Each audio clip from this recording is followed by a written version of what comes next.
Well, hello everyone. I'm just off the train in Caserta, Italy, about a half an hour north of Naples.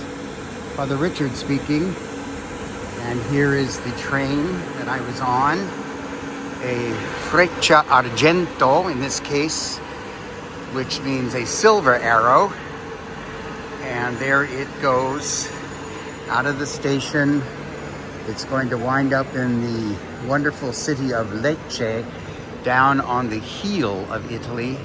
I left Rome about an hour and a half ago, and there it goes. I'll tell you, these trains are beautiful. This is not even the top level of train. This is a second level of train, and it was silent, quiet, fast, clean, and I mean comfortable.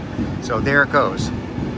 I think if I want to pray for anything, I pray for some way for Amtrak to get one of these, or a bunch of them, so that we'd all be on trains instead of fighting the airports all the time. There it goes. Wow, just beautiful. And now maybe you can actually hear me. So there's the station sign right over there. And you might ask, why am I in a town called Caserta? And I'll tell you, if you've been following my Facebooks and my stories here and there, you would probably remember this was the town where my father met my mother in 1945 at the end of World War II, when he was an officer in the U.S. Army. In the Signal Corps, he was a photographer and made movies. And his unit was billeted, was housed in a little home, small apartment that was across the street from where my mother's family lived, the Ruopoli family. She and her mother and father and her 3 younger siblings, a sister and 2 brothers.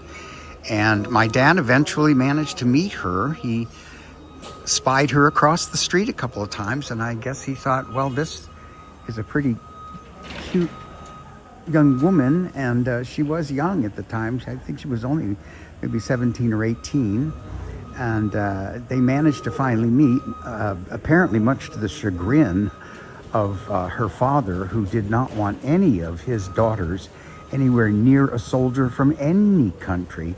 You have to realize, the reality was they had just dealt with the presence of the German army, the Nazis, for a couple of years. Life was very, very hard and frequently violent. They lacked for almost everything at that time, especially at the end of the war. With the withdrawal of the Axis forces to the north to escape, they tore up everything. They tore up the water lines, the electricity, all the functioning utilities and so forth. And the Americans, of course, brought everything with them. So life began to change a little bit for the better, especially in terms of just freedom from the oppression of the fascism of Nazism, and the fascism that still existed in Italy at that time under Mussolini, who was the ally of Hitler. So my mother's meeting with my dad was all wrapped up in war and politics and violence. Not between them, of course, but they had to look for a new way to live together. There's a lesson there. Anyway, back to my story. I'm here in Caserta because this is where they met, and they were married here in 1945. In July. I have never been here before for some strange reason. And I'm here to visit in the church that they were married in, the Cathedral of St. Michael the Archangel. And if I can, I'm going to try to secure a copy of their marriage certificate and keep it as a treasure. I managed with, I don't know, a miracle, a blessing to get my mother's baptismal certificate from her baptismal church in Rome. Things like that are sometimes not easy to do here.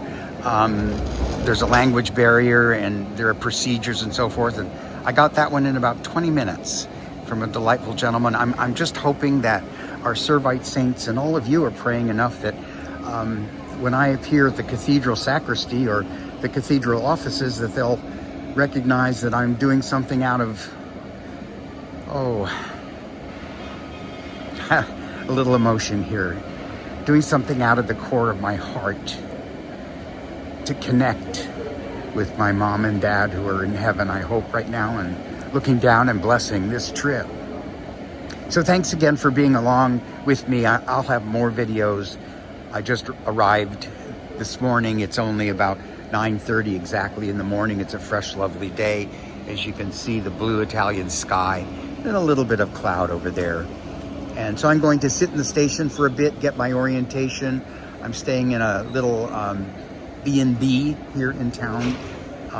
This is also the location of the old royal palace of the kings and queens, the rulers of the Kingdom of Naples and Sicily.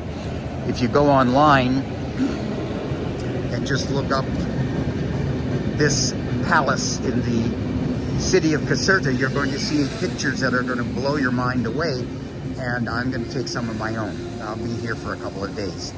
So God bless all of you, and may the Blessed Virgin Mary watch over you with Christ her Son. Again, Father Richard Boyle, your Servite Friar, signing off for just a little bit.